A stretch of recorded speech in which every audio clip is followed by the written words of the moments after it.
Not too long ago, I made a video entitled Top 4 Sandevistans Ranked, wherein I took the 4 legendary Sandevistans in Cyberpunk 2077 and, well, ranked them. It's been doing rather well thus far, recently surpassing 100,000 views and therefore serving not only as my highest viewed video on the channel, but also the best piece of content I have for ongoing daily views. Back then, however, in the long ancient past of a whole almost 2 months ago, I got to admit I knew a lot less about Sandevistans than I do today. Thus, I picked just the legendary ones to rank as, well, presumably, they were the only ones worth looking into. Fast forward to now, and what if I told you that there were other Sandevistans outside of the 4 legendaries that are actually really freaking good? That's right, everyone. Today, I'm breaking down the pros and cons of 4 more Sandevistans, those of the epic and rare varieties. And I gotta tell you, these things are incredibly underrated. I also want to give a shout out to BigMan3581, who a while back commented this on a poll I put out to rank the 4 legendary Sandevistans. It's what first inspired me to look into these lower tier Sandies and allow me to realise just how good they actually are. Anyway,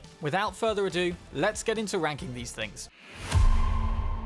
Down in 4th place, we have the Zetatech MK.2, a rare Sandy which can be purchased from the Ripperdoc in Rancho Coronado over here for a mere 10,000 eddies. A great thing about these lower level Sandevistans is the generally much lower level reflexes required to use them. None of this 15-20 reflex malarkey. You can use this thing with a comfortable 9 reflexes, making it great for players earlier in the game or just people who've gone with, say, a Netrunner build and wanted to have a go with the Sandevistan for a bit. A problem I have with both Zetatech Sandies on this list is the fact that they only slow time to 50%, which, whilst better than nothing, is not as great as, say, 25%. Still, when actually entering Sandy mode, it's still a very noticeable change from real time and makes for a fun experience. The 12-second duration is reasonably decent, though the 30-second cooldown leaves a very noticeable recharge time before you get to use it again. Do bear in mind, I'm pretty OP at this point in my playthrough, with the legendary monowire and all-round decent cyberware increasing my crit chances and damage by a lot. 3 things which are really going to help for these tests are the epic nano relays, which increase my Sandevistan duration, as well as the legendary bioconductor and heat sinks, which reduce my Sandevistan cooldown. If you want to learn more about legendary heat sinks and just how powerful they can be, I'd recommend checking out this video, walking you through the best build layout for a 2-second cooldown on the TNT Mark IV Sandevistan build. As you've seen a bit already, despite being but a simple rare level Sandevistan, this thing is still somewhat bloody lethal when playing through these gigs right here. Sure, it's definitely not quite as effective as the legendaries, and above all, what I'm noticing is the lower damage through the fact that I'm having to hit enemies more.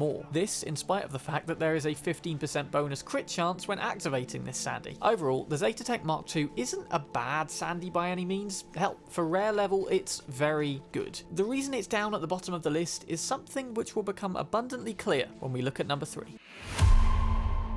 Jumping up from the Zetatech MK.2, we have the Zetatech MK.3. Didn't see that coming, did ya? Ha, that's a Quicksilver reference, which is funny because, well, it's the same ability, innit? Just like that version of Quicksilver though, this Sandevistan ain't gonna grant us the power to dodge minigun bullets. That's because, just like its predecessor, it only slows time to 50%. In fact, the only changes between the two are the increased reflexes required to use this one, 12 now instead of 9, with the trade-off being a duration boosted to 16 seconds and a 20% crit chance, as opposed to 15. This all makes the Zetatech's improvements pretty linear, unlike other brands that switch out their stats more dynamically. It leaves me with little room to elaborate, to be honest. I suppose if you've got 12 reflexes or more, then go with the MK.3. If not, stick with the MK.2. The increased duration is both noticed and appreciated when utilising this higher tier equivalent in combat. Plus, the additional mod slot, 2 this time instead of 1, lets us slot in an additional heatsink to lower our cooldown by a further 4 seconds maximum. That's a very nice difference indeed. In terms of combat, the two otherwise play much the same. The Zetatech Sandevistans in my eyes remain firmly as the type of Sandevistan used by players who just want to dabble, as those who actually want a decent Sandevistan build will no doubt invest more into better models. I gotta say though, in terms of value for money, the lower tiers easily win out, with the marked improvements on some of the legendaries sometimes not actually justifying the huge increase in skill requirements and cost. If you want to give this one a try, you can buy it from the Ripperdoc in downtown city centre for 16,000 eddies. That's a whole 19,000 less than the Warp Dancer, which he also sells by the way, if you wanted a comparison.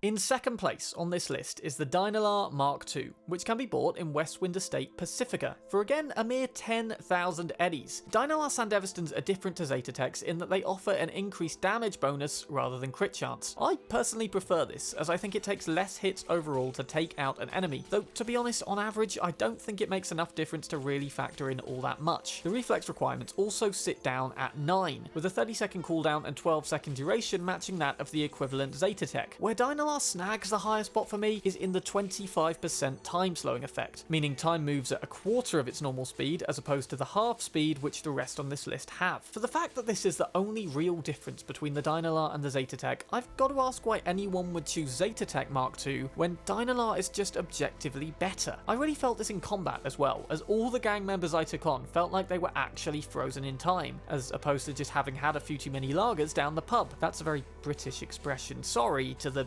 93% of you who aren't from the UK. A few too many whiskies over in the saloon.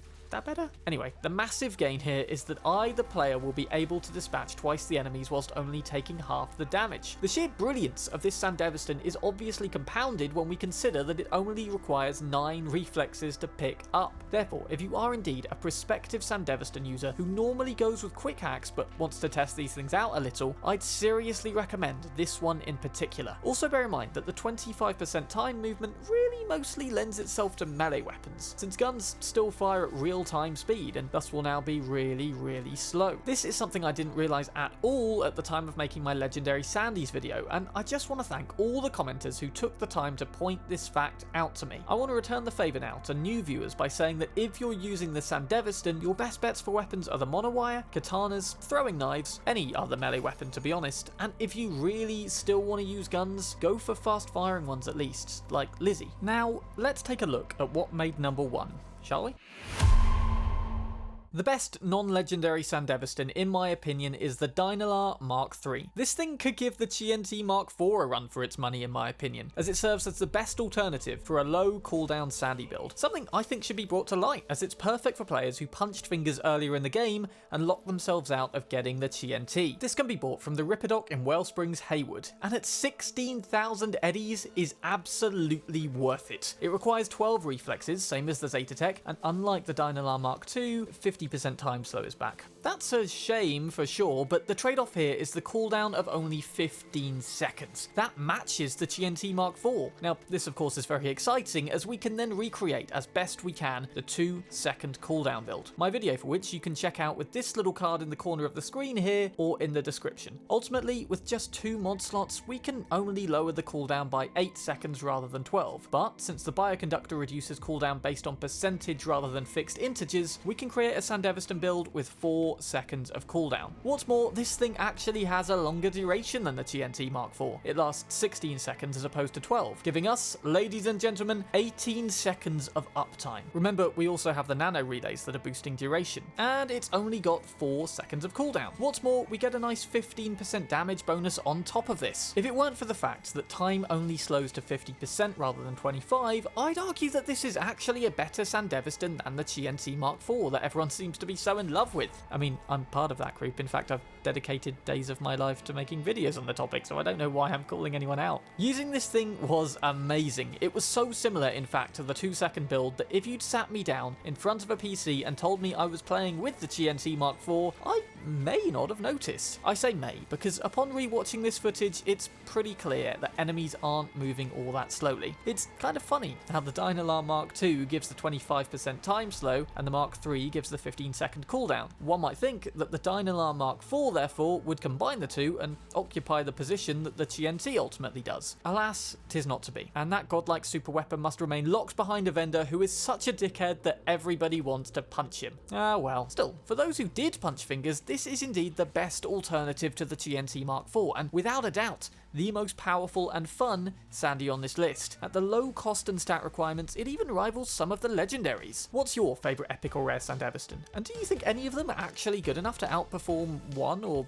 hell all of the legendaries? Comment down below your thoughts. As always, if you enjoyed this video and found it helpful and or entertaining, then likes go a long way around here and really help with the growth of the channel. Finally, if you haven't already, be sure to subscribe if you want to stay up to date on Cyberpunk and other RPGs such as those from Bethesda. Thank you very much for watching. I'm Sam Bram, and I'll see you in another video.